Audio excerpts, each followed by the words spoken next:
Salam sehat teman-teman, sedulur para batir. Senang sekali saya Anggana boleh berjumpa kembali di Perspektif Haris Turino, tentunya dengan tuan rumah kita, Mas Haris. Indonesia semakin sehat hari ini. Amin, Indonesia amin. sudah melewati puncak pandemi Omikron, J. katanya. Ganti sekarang. Ganti apa? Minyak goreng. Ini udah berapa episode ya kita saben dino katanya.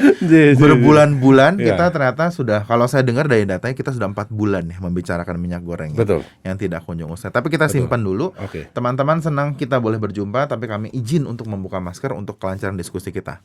Tetap Oke. sehat Indonesia ya, prokes tetap nomor 1. Pertama, basa-basi. Sehat nggak Mas kabarnya? Alhamdulillah. Sehat selalu. Sehat Mas selalu Angga. ya. Tapi hari ini teman-teman kita secara khusus kita ngomong soal jatuh cinta nih. Walaupun bulan Asik. Februari itu udah lewat, tapi saiki kita jatuh cinta sama Tegal, Brebes, Slawi dan Asik. Bumi Ayu. Asik. Betawi Ayu. Betawi Ayu. J. Jadi Mas Haris, kan kayak saya juga baru diajak panjenengan tuh Iya. kemarin keliling-keliling Betawi J. Ayu, J. daerah yang memang merupakan dapil Jawa Tengah 9 J. yang menjadi konstituennya Mas Haris. Kesan saya teman-teman tanpa ragu-ragu adalah pegel ya Mas. Ya, ya jadi total kalau tidak salah Mas Angga ikut reses di 6 titik ya. 6 titik reses ya di Brebes Utara dan di Brebes Selatan. Nah, ini sebelum kita mulai rasanya kesannya Mas Angga dulu apa? Dibagi-bagi dulu. Ya. Yang pertama adalah Mas Angga mengunjungi Warma Pian kan? Iya. Warung makan yang paling legendaris di Kota Tegal, terkenal dengan lengkonya. Lengkonya. Kesannya seperti apa Mas Angga? Saya mau salam dulu untuk pemilik warung Pian yang sudah menyapa saya secara itu di Instagramnya Mas Haris. Terakhir postingannya ada, teman-teman kalau pengen lihat. Kesan saya jelas Mas. Aku berbahagia sekali karena hobiku memang ngemper Mas dasarnya. Ya. Cuman sayangnya kalau aku ngemper banyak kursi yang hancur biasanya. Asik. Jadi warung Pian itu saya salut ya, ternyata perjalanannya itu udah hampir 100 tahun ya. J. 100 tahun sebagai tempat kumpulnya masyarakat J. dan juga punya signature service menurut saya, excellent Ya. service karena ngajeni wongnya itu Iya. pakai hati. Ya. Dan saya juga terpanggil sama loyalitasnya terhadap Bung Karno. Ya, Itu luar ya. biasa itu. Itu yang saya catat, Itu Mas. luar biasa sekali ya. Mereka memasang fotonya Bung Karno bahkan ketika zaman pemerintahan Pak Harto. Iya, di mana itu adalah hal yang tidak menyenangkan. Ya. Kan Mas Angga kemarin sempat kan wawancara langsung Sempat ngobrol. dengan salah satu generasi ketiga Iya, pernah. dari Papian ya. Nanti mungkin bisa ditampilkan itu wawancara itu. Iya betul, singkat tapi menarik, itu orangnya sangat loyalis Ya, tuh ya. dengan Mas Budi. Iya, betul. Ya, itu di Pian ya. Dan enak makanannya. Makanannya enak. Kalau makanan pasti enak. Itu ya. makanan Dan kayak di itu rumah. benar-benar pusat informasi Anda. Ya, jadi informasi apa saja tersedia di situ. Dan orang-orang yang pulang dari Jakarta, para perantau ya, yang pulang dari Jakarta atau dari kota-kota besar lain, kalau ke Tegal mampir pasti ke Pian untuk sarapan pagi. Ya, mereka ngobrol, cerita segala macam. Dan lucunya, saya pernah ceritakan ke Mas Angga tuh, ketika Pilpres ya, terjadi debat calon presiden saat itu 2014 maupun 2019, di Pian juga terjadi debat, Mas. Debatnya itu menarik, tidak kalah keras dibandingkan dengan debatnya di TV atau debatnya saat itu Karni Ilyas ya, katakan di Indonesia Lawyers Club. Di situ walaupun dengan gaya Tegal ya, gaya warteg ya, yang tentu ciri khasnya adalah bersahabat dan tidak ada titik temu di akhir ya. Tapi itu hal yang menarik di Pian. Iya. Jadi teman-teman kalau sempat mampir itu, semua orang pasti tahu warung Pian itu. Jangan lupa tambahin ati ampla kalau pesan. Enak sekali, baru digoreng. Asik. Ya, terus jalan ke Brebes Utara, kemudian jalan ke Brebes Selatan. Kesannya seperti apa yang Mas Angga dapat? Saya justru melihat gini sih Mas. Jadi teman-teman, yang kita tahu kan Mas Haris nih sebetulnya adalah pemenang yang tertunda ceritanya ya kan, kemenangan yang tertunda. Jadi yang saya salut, pertama saya mau mengapresiasi semangat dari seluruh teman-teman di Dapil. Ya. Yang saya lihat sendiri Mas. Yeah. Mas lalu waktu itu sempat selalu cerita semua namanya disebut sama Mas Haris bahwa soliditasnya itu Mas, bahwa Iya. mereka tuh punya satu keguyupan, Ya, dimanapun Mas Haris berada mereka punya rasa hati yang sama gitu, Iya. seperjuangan. betul. Dan saya membuktikan, saya pikir ternyata Mas Haris dulu cuma cerita doang nih teman-teman, bahwa walaupun kalah tim saya katanya nggak bubar. Nah ternyata betul, Iya, iya. itu nggak bubar. Betul, Jadi betul. kesan yang saya lihat adalah ternyata pertama, selain masalah hati yang sangat Ya. besar dari mereka, yang kedua ternyata harapan masyarakat tuh masih sangat tinggi Mas. Betul.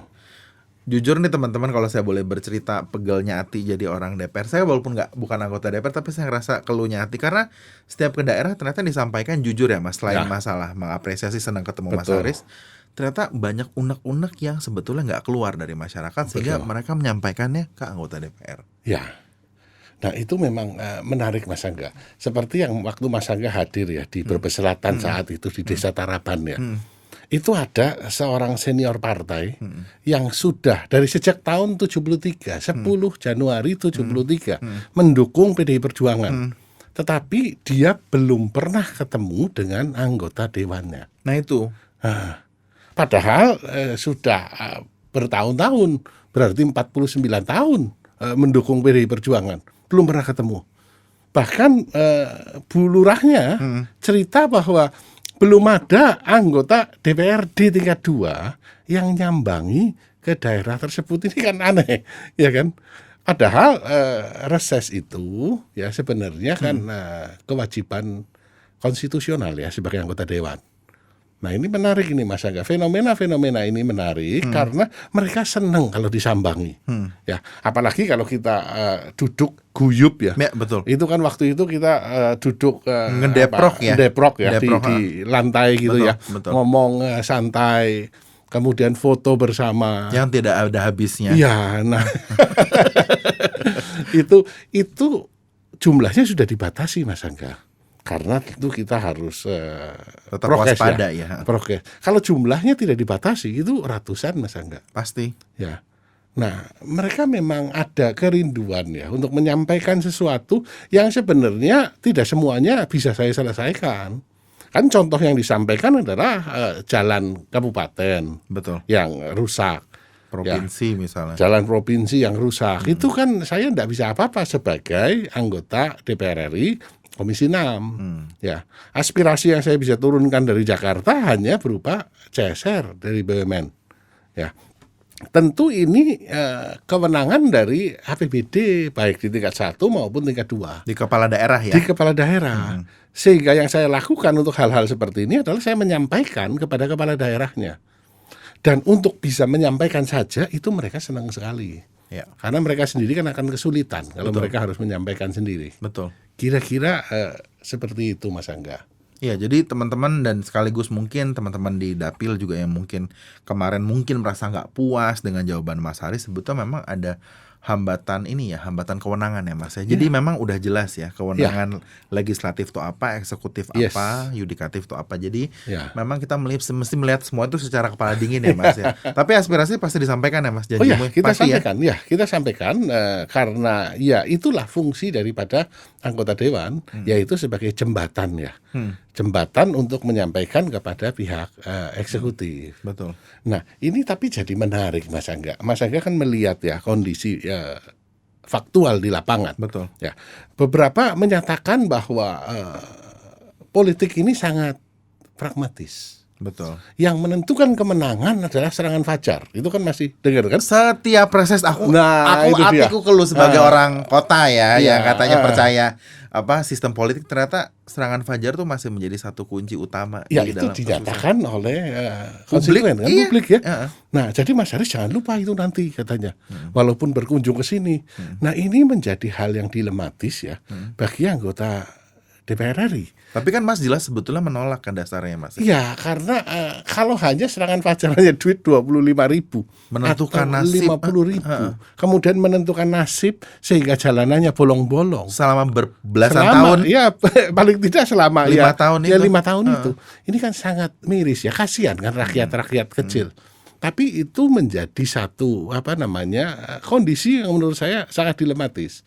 Ya, apakah memang lebih baik jangan turun? ke lapangan, jangan reses, jangan segala macam, nabung saja. Nanti di terakhir kita lakukan serangan fajar. Nah, itu kan bertentangan. Kalau menurut saya, ya ini bertentangan dengan Nuraini, Nurani, dengan Nurani. Ya, karena ya dua hal, satu tugas konstitusional, yang kedua adalah komitmen saya untuk membangun dapil di mana saya berasal. Saya sendiri dari daerah sana. Betul. Ya, tapi ini jadi hal yang menarik, Mas Angga. Tapi bahkan teman-teman kemarin Mas Haris sampai ngomong juga bahwa yang saya juga salut adalah ya udahlah kalau saya nggak amanah ya udah nggak usah pilih deh. Ya kan? Karena publik itu memiliki satu sistem logika yang ternyata juga berbeda-beda. Betul. Jadi kalau didesak terus pun akhirnya kalau memang itu ya silahkan menilai lah. Kinerjanya seperti apa, komitmennya seperti apa. Ya. Jadi saya mencoba membuka satu pemikiran yang sedikit berbeda di masyarakat. Meskipun berisiko ya Mas ya. Iya, berisiko. Iya. Silahkan menilai. Ya, waktu saya pendek nih. Pendek banget menilai apakah selama Haris menjadi anggota DPR RI melalui proses PAW ya, praktis hanya 2 tahun kan. Nah, ini dilihat ada manfaatnya enggak. Kalau ada manfaatnya dirasakan, ya ayo kita berjuang bareng-bareng di 2024. Tapi kalau tidak merasakan manfaatnya, ya monggo silahkan pilih yang dirasakan ada manfaatnya. Karena ini adalah kepentingan dari masyarakat. Ya, waktunya kan tidak panjang, Mas Angga. Ya hanya berapa? Kurang dari 2 tahun. Secara efektif. Karena kita putusin pemilu 14 Februari 2024. Awal tahun ya. Awal banget tepatnya. Awal banget, ya. Nggak liburan tuh Desember, Mas. Terus ini Mas, karena waktu kita juga harus efisien. Ada satu cerita yang saya dengar saya sampai gemeter sendiri. Karena saya waktu itu awalnya ceritanya karena saya lagi nguyup cappuccino cincau. Kata Mas Haris, "Iki Mas, ceritanya menarik." Mas Haris aja yang cerita. Asik. Ada satu gerakan masyarakat yang begitu tulus, walaupun saya bisa bilang bahwa dibilang mereka ini berlebihan sekalipun sama sekali tidak gitu. Ya. Tapi ternyata dia punya dorongan untuk mendukung proses demokrasi yang baik dengan cara mereka sendiri melalui sistem yang panjang rasain. Monggo Mas, cerita cappuccino itu apa? Jadi gini, di Bumiayu itu ada satu orang ya, namanya Mas Imam, yang terkenal dengan nama Imam Cincau. Ya, dan dia memberikan cincau cappuccino-nya itu ya kepada saya dan beberapa teman dan tidak mau dibayar. Ya. Yang menarik adalah dia memberinya bukan sekarang. Kalau sekarang memberi anggota DPR wajar lah, ya kan? Tetapi dia memberinya bahkan ketika saya masih berjuang. Belum jadi apa-apa, bukan siapa-siapa, tidak kenal sebelumnya, dan memberi dari keterbatasannya. Dia hanya seorang penjual cincau, ya di pakai gerobak ya. Ketulusan hatinya luar biasa. Ini kan ya gimana ya? Saya benar-benar sangat terharu ya melihat ada dukungan yang seperti ini ya dari seorang Imam Cincau. Maka wajar kalau saya katakan, saya tulis di media sosial saya, dia saudara saya. Kalau bukan saudara seiman, tetapi adalah ya saudara sebagai manusia. Luar biasa. Nah, di daerah ini Mas Angga, ternyata banyak orang-orang hebat ya, yang seperti Mas Imam ini. Unsung hero ya. Iya, ada satu di Tegal ya, yang namanya Wak Toha. Nah, ini Mas Angga saya nggak ketemu sama Wak Toha. Orangnya sangat sederhana. Dia seorang petani yang hanya punya sawah sepetak. Saya rasa tidak ada 1 hektar sawahnya. Ya, tetapi setiap tahun selama 16 tahun berturut-turut tanpa jeda, ya, ini menyelenggarakan sunatan massal gratis kepada bukan hanya 1-2, puluhan, ratusan anak-anak yang tidak mampu. Dan setiap anak yang sudah sunat nanti dikasih sarung, dikasih mainan, dikasih sepeda. 16 tahun berturut-turut. Pagi sunatan, malamnya adalah acara resepsinya. Ya, hajatannya ya, dengan mengundang kiai untuk memberikan tausiah ya. Dan itu dihadiri oleh ribuan orang yang makan secara gratis. Saya kenal Watoha ini 2019 ketika saya kampanye saat itu. Ya, saya diundang datang ke rumahnya malam hari. Kita lihat memang ya sedemikian sederhana. Dia menyelenggarakan acara ini bukan dari kelebihannya, tetapi ya dari keterbatasannya.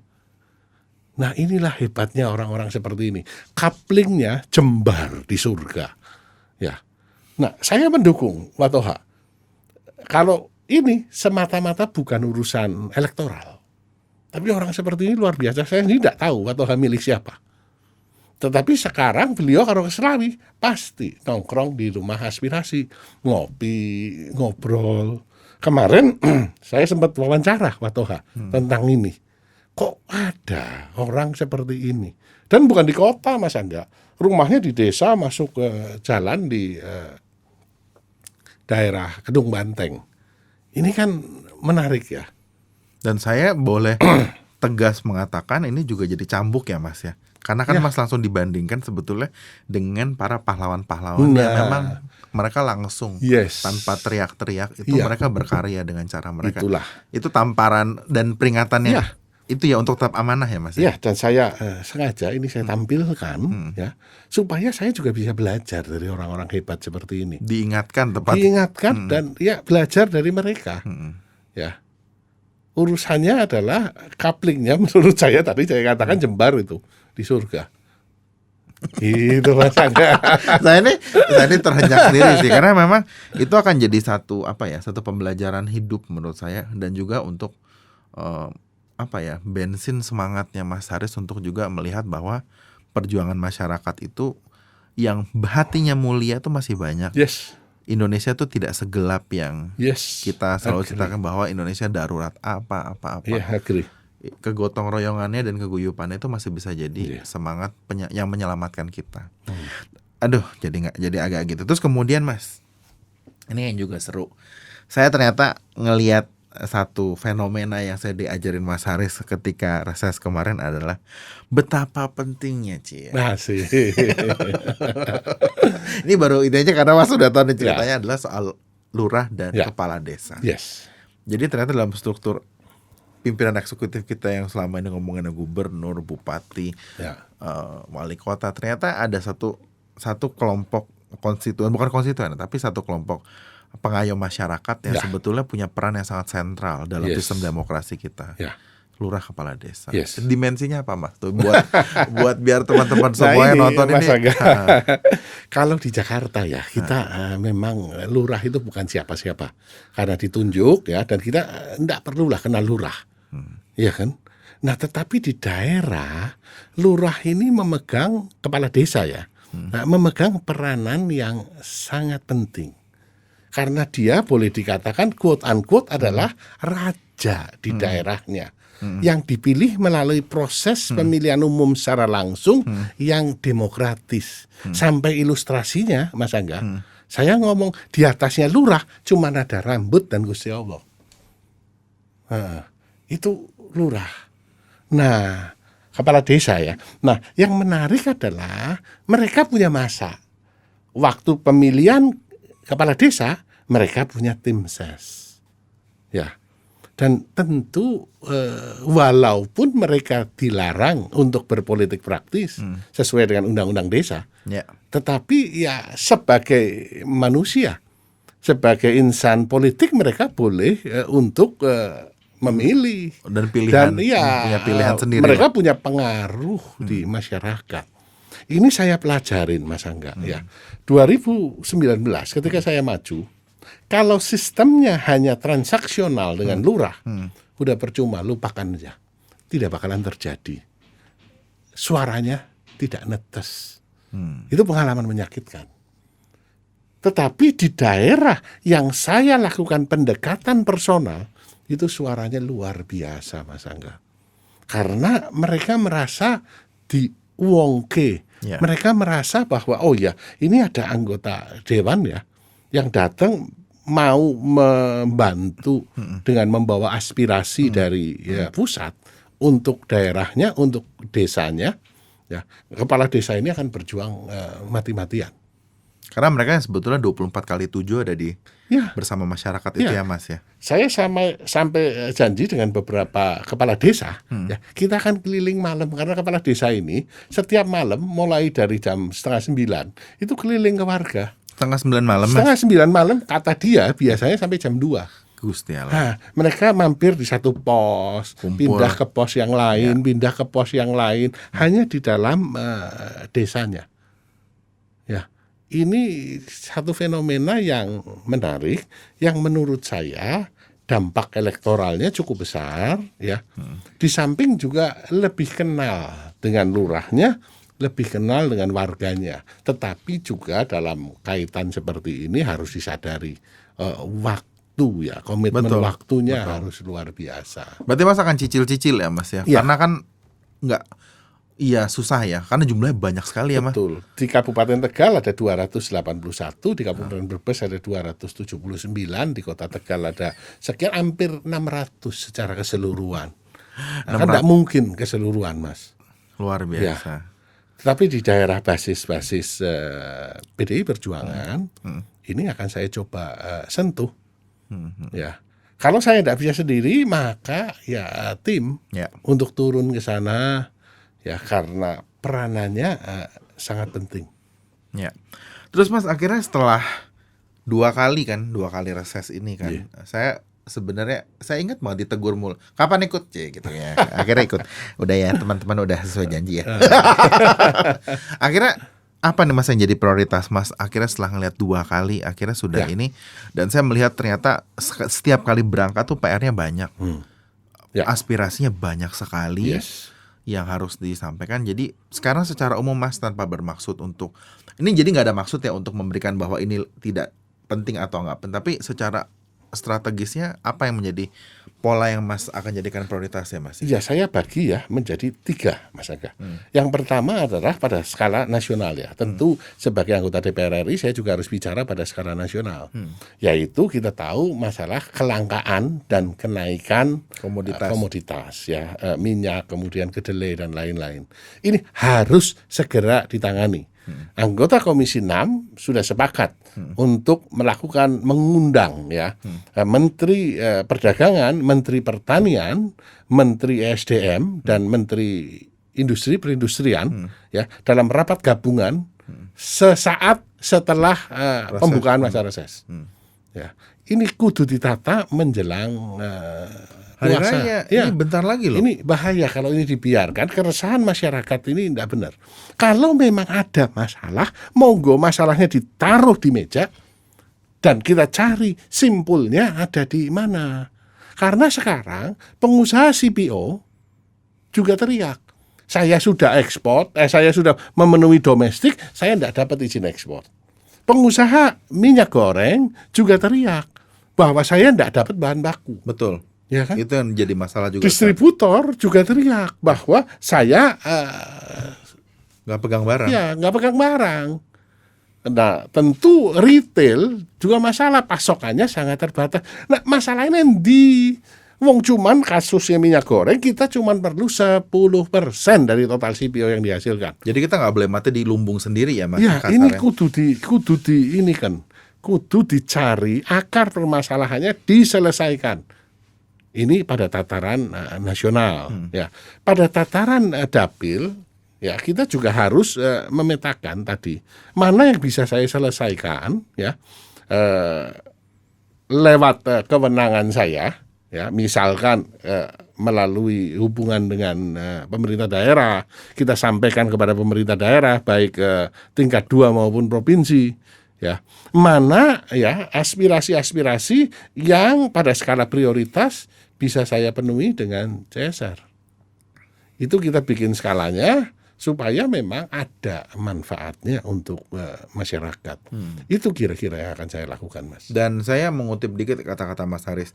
Sebetulnya sebagai anggota DPR yang mampir ke daerah itu pengennya semua dikabulkan ya Mas. Oh ya. Pengennya ya. Ya, Tapi betul. secara jujur harus diakui bahwa belum tentu semua bisa Ya, dikabulkan. ada beberapa yang memang tidak bisa. Ya. Dan yang kedua tentu ya Gilirannya. ada keterbatasan, Iya. ada giliran ya kan, ada gilirannya. Kalau tidak tak terbatas ya, maksudnya bebas ya nggak mungkin kan itu kan. Nah sebagai penutup, kapok nggak Mas? Karena aku nih bukan karena aku jadi temannya Mas atau moderator ya, tapi tidak mudah loh bener. Saya bisa mengakui nggak sepenuhnya menyenangkan. Meskipun ada kepuasan batin yang sangat mahal, saya jelas. Ya. Ketika kita bisa berkiprah buat masyarakat Betul. itu ada kepuasan batin. Tapi proses ke sana itu sangat tidak mudah. Ya. Kapok nggak Mas? Dari 2 kali masa sidang, 2 kali reses ini Asik, masih happy nggak nih Mas? Iya tentu. Jadi saya menjalaninya dengan gembira. Nah, itu kata ini. kuncinya. Keren. Ya kalau tidak gembira, ya stres, ya tentu akan mukul badan saya sendiri kan. Mendingan saya jalani dengan gembira sesuai dengan komitmen yang sudah saya bikin. Sehingga tentu harapannya kalau dengan gembira maka bisa ya menebar juga kegembiraan kepada teman-teman di Dapil, juga bisa berharga untuk negara Kesatuan Republik Indonesia, Mas Luar Angga. biasa. Jadi dari jatuh cinta di daerah pemilihan, harapannya kita bisa menebarkan cinta-cinta kita dengan berkarya ya Mas ya, sesuai dengan kegiatan kita untuk bangsa dan negara kita. Mas Haris, matur sembah nuwun, terima kasih, hari yang indah untuk menebar cinta. Jangan sampai kita hanya berfokus kepada hal-hal yang tidak baik. Sebentar lagi juga 1 bulan lagi kita menyambut bulan suci ya Mas ya. Gak kerasa. Dan kita tetap menjadi bagian dari solusi, kita tetap berkarya, bekerja dengan produktif agar kita tetap bisa bangkit dari segala macam tantangan yang diterima bangsa ini. Mas Haris sehat terus. Terima kasih sudah mampir. Kita pamit. Assalamualaikum warahmatullahi wabarakatuh.